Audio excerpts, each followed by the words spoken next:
going? Sorry, I had to leave early. I only saw the first period. Oh, well, you're not gonna believe. Oh, they blew it. Oh, did you, check the score, or? Buddy, what is this, our first year as Leaf fans? Come on. Let's go! Do you have a humiliation kit? This is all I ask you to do. I'm having a great finger flick. You're allowed to show up. This team is ruining my life. I'm taking crazy pills. With you, wherever you are, welcome to LFR. Boo! Leafs lose 5-2 to the Nashville Predators. This team spends goodwill like it's tequila shots on payday. You beat Calgary, right the ship. Hold the fort against Colorado, boom! Second half of a back-to-back, you beat the Rangers. You're in Nashville against one of the worst teams in the league on a Saturday night. Oh, Steve, you called it, bro. Dangle. Anyone who's been following this team for any amount of time could have seen this coming from space. I won't lie to you, this video is going to be an evisceration, but it's going to be a productive one because sometimes a game like this happens and I'm like, let's just talk about the narrative. Let's just talk about the overall story around this team and let's get our feelings out. We don't need to focus on the plays so much. We don't need to get granular. No. We have to look at each individual goal against to appreciate just how bad the Leafs were in this game. But before we do that, I want to give you a couple things that I think you'll enjoy. Number one, some laughs, and number two, a deal. Because this LFR video is brought to you by True Classic. One thing I personally struggle with the dad bod and all, is trying to find clothes that fit my body perfectly. T-shirts, nightmare. Either the shirts are too baggy or the sleeves are too baggy. You get the picture, nothing fits. But then I found True Classic. True Classic shirts show off the stuff that you want to show off, like your chest and pipes. And True Classic doesn't just have shirts. They have products for the cold, like long sleeves, fleece hoodies, jeans, button-ups, and joggers. Look, I'm wearing them right now. They also have spring essentials like crew neck, short sleeve button-ups, comfort knit chino shorts, and swim shorts. Finding tailored clothing that actually looks good is usually impossible, but True Classic makes it easy. I wear these at home, and now my wife can't stop staring at my arms, and also butt. And you can't either. True Classic is affordable, and you can build the perfect outfit in 5 minutes or less. So whether you're bundling up for the cold or getting ready for the spring, however long or short that spring is, level up your style with clothes that actually fit right. Go to our exclusive link in the description down below, trueclassic.com/dangle to save. That's trueclassic.com/dangle, D-A-N-G-L-E. Elevate your wardrobe and save today. Now, let's talk about that game. Man, if you only saw the first period, you would have seen a legitimately great period of Leafs hockey. You would have seen what we should have seen. A team fighting for the lead of their division, right?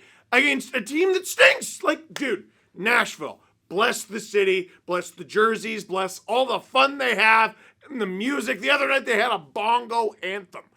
I thought Trevor Zegras was kidding. Ask any Preds fan and they will tell you this has been an awful, no good, very unfun season to be a Nashville Predators fan. And that's how the first period looked. Leafs draw a penalty, they go to the power play. You look up at the graphic on the screen, Leafs have the 6th ranked power play in the league. Remember how butt their power play was for like a long time? The fact that the Leafs now have the sixth ranked power play in the NHL, that is not insignificant. Marner with a brilliant keep at the blue line, and he plays along with Matthews, and they get it to Tavares, who just rips the thing. This tweet from Justin Bourne is surreal. Tavares now just ahead of Rantanen, McKinnon, and Kucherov in goals, up to tied for 16th in NHL goals with 30. Legitimately great season from a legitimately great player. The Leafs are up 1-0. What's not to like? Offensive zone faceoff. Austin Matthews to Mitch Marner, rips it! Beautiful! Set play, boom! And Matthews was asked about it after the game. Do you want to know how that play came about? Austin Matthews on a set faceoff play. Ryan O'Reilly is good in the dot. He's strong, so I had to draw inside. I just tried to time it quick and make sure that Marner knew I was trying to come to him,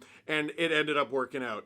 In the end, we lost, so who cares? Yep, he nailed it! They lost, so who cares? I think two things, and I'm not kidding with either of these things. I want you to know that even if you laugh, I'm being dead serious. Two things turned this game around. Because the Leafs are out shooting, out chancing, outscoring the Preds in the first period. It's 2-0 after 1. Could have been 3-0, but Scott Laughton had a high stick called back. You review it, it was a high stick. That sucks, because he needs a goal, and we're going to talk about him later. With 1 second to go in the first period, Matthew Nice takes an interference call. Now, the reason it was called interference is because it was interference, Matthew! What the hell? Why? So you start your intermission, you go into the locker room knowing, okay, penalty kill to start the second. Then I'm going to tell you what I, very pessimistically, yes, think happened. The Leafs went into the locker room at some point, either just before or during that intermission.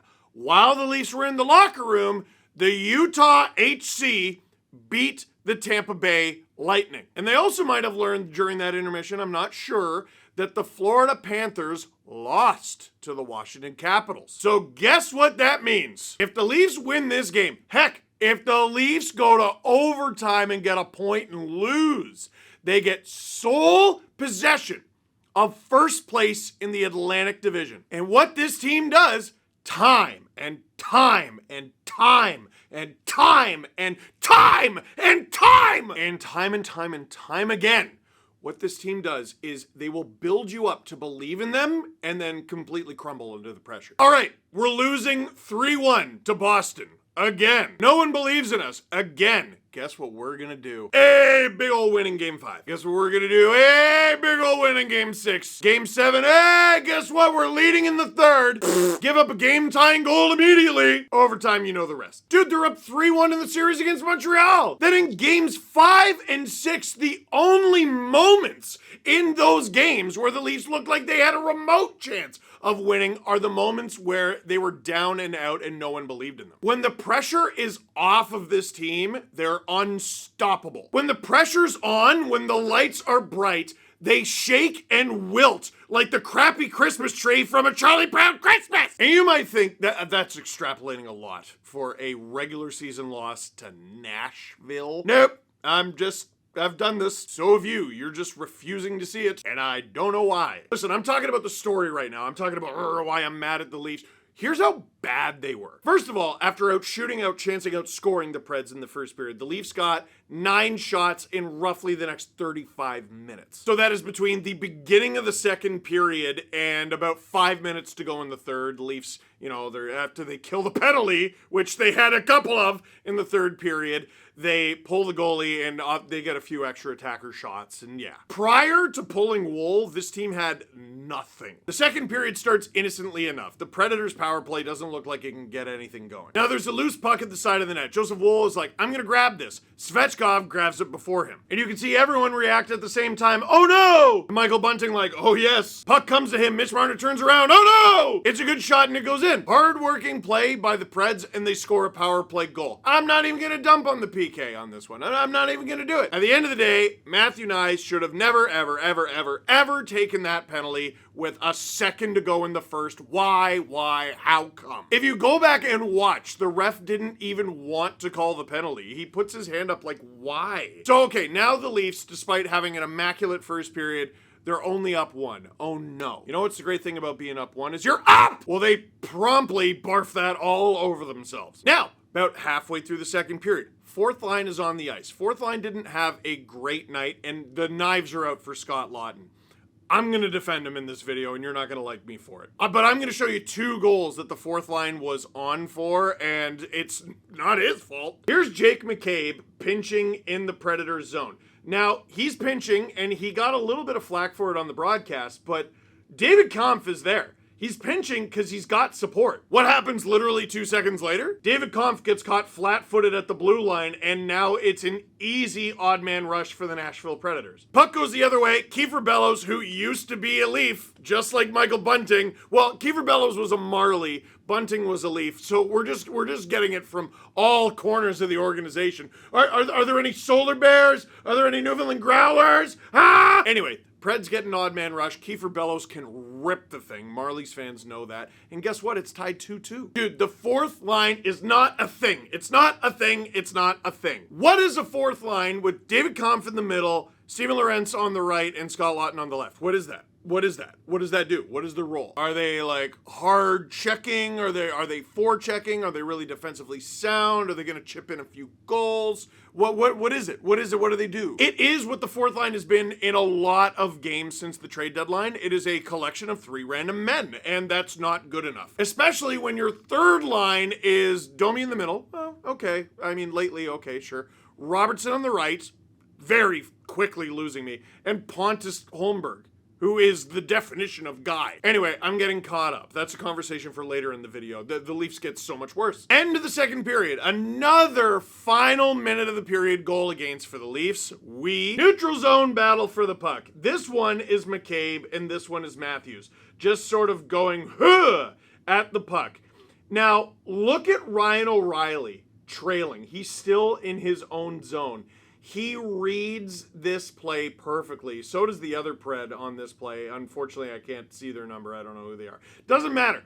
Two Leafs are whacking at this puck, and they're like, we're going to get this puck. The Preds are like, oh my gosh, they're not going to get this puck. We're going to have a 3-on-1. And then the only guy who has a clue about what's going on, as is often the case, Chris friggin' Tanev is like, this is about to be a 3-on-1. Guess what? You're not gonna believe it. It was a 3-on-1! Joseph Wool even holds up his end of the bargain. He stops it. He stops a Philip Forsberg shot on a 3-on-1, but Forsberg continues to bang at it because no one's there! And the Preds take their first lead of the game. The Leafs go from up 2-0 to end of the period, they're down 3-2. Third period, I need to just stop defending guys until they do something, anything. The knives have been out for Morgan Rielly all season long, and there's a good reason for that. He's been poor. I know people hate talking about the salary cap every time, but the dude makes 7.5 sheets. Like, it's too much for what they've gotten out of him. Now we keep going, okay, hopefully in the playoffs, hopefully in the playoffs, hopefully in the playoffs. The early returns for Rielly and Carlo as a pair have been good. This play is a nightmare. All right, it's 2-on-2. There he is with Evangelista. I got him. Evangelista hands it off. Forsberg's got it, and Rielly's like, don't worry, I got him. This is 1 second later! How? How? How? How? How? How? How? Morgan? How? Not even kind of, sort of, a little bit good enough. Oh, and by the way, if you were looking for the other Scott Laughton minus, there it is. There he is, the other Leaf in the frame. Is this his fault? Is this his fault? Preds add an empty netter, and the Leafs allow 5 unanswered goals from the Nashville Predators in 2025. The trade deadline depleted Nashville Predators. Boo, hiss, fart, gross. With an opportunity to lead the Atlantic Division. And guess what? Because you lost that game, oh, down you go. Down you go. The tiebreaker belongs to the Panthers, and you're in second, taking on the Lightning. Maybe you'd rather play Tampa. I don't know. You beat them in 2023, and you play them well in the playoffs. You know what? Who wants to win the division anyway? So you can play the Sens or the Habs? Who needs that much therapy? In this economy? You know what? Blow it. Blow it on purpose. Maybe that's what they did. I don't know. Dude, they had an opportunity here. They had a gimme here. It's the NHL. Anything can happen. They were so good in the first period. What on earth? Who put what in their water, in their whatever at intermittent? What on earth happened at first intermission in either locker room? Is Andrew Burnett Herb Brooks? After the game, Berube said it was a total flip. What we did to them in the first, what they did to us in the second, and we had breakdowns that cost goals. There was no reason for it. John Tavares said he was pissed off after the game. Good! 5 unanswered from Nashville! This one's just hilarious. Michael Bunting has now scored goals against the Leafs with 3 different teams, Pittsburgh, Carolina, and Nashville, since departing the team on July 1st, 2023. Thank you, David Alter, for that depressing thing that any of us would have assumed had we not known. Dude, Leaf fans are taking this hard. Look at Carlo Koliakovo. This is the most disappointing loss of the Leafs season. It's interesting. It's interesting because it shouldn't be, right? It feels weird to dub this loss that. But it's inexcusable. It's top 5 or 3 most inexcusable losses of the season. You're up 2-0 on Nashville. What?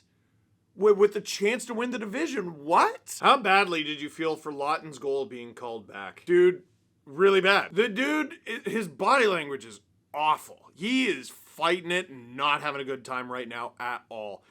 I don't think the Leafs are doing him any favors. You paid a first-round pick in Gulbenkian for this guy, okay? Like, we already know that, right? Fans are already displeased. The big minuses, which I already don't pay too much attention to. You know that. We went through that. but it's zeros across the board offensively, right? What is he supposed to do? How is he supposed to feel good about himself? How is he supposed to contribute to the lineup as this team's fourth line left winger? Name any Leaf who has been a consistent fourth liner over the last number of years who has produced anything offensively, anything at all. Steven Lorentz is like Alexei Kovalev out there compared to most of the guys they've had on the fourth line over the last few years. Dude, Kampf, Holmberg, Reeves, you got him to be the third line center.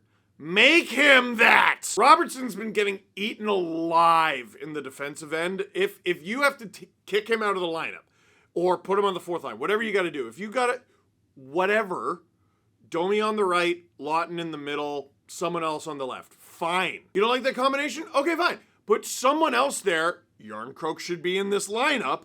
Put him there with Lawton and have someone else, I don't know, on the left. Lawton is frustrating for fans because of what he costs, okay? I totally understand that. But to me, this one isn't one that we can hold our breath and stamp our feet about. The Leafs have to get on the horn and figure this out and solve this problem.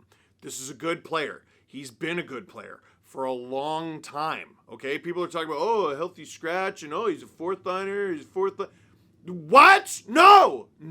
Have the guy do what you got him to do with good players who can do. How does it feel losing to the Preds? The same way it felt losing to the Sharks, who have 8 road wins this season, and Toronto was one of them. Listen, I guess the good news is, as far as weeks go, for the Leafs, Lightning, or Panthers, you probably take the Leafs. If this team hopes to achieve greatness, they need to figure out how to stay good first. That loss is unacceptable for anyone who fancies themselves a champion. For now, that is it for this one. Thank you very much for watching. Click like if you like this video. Click subscribe if you really like to tell your friends.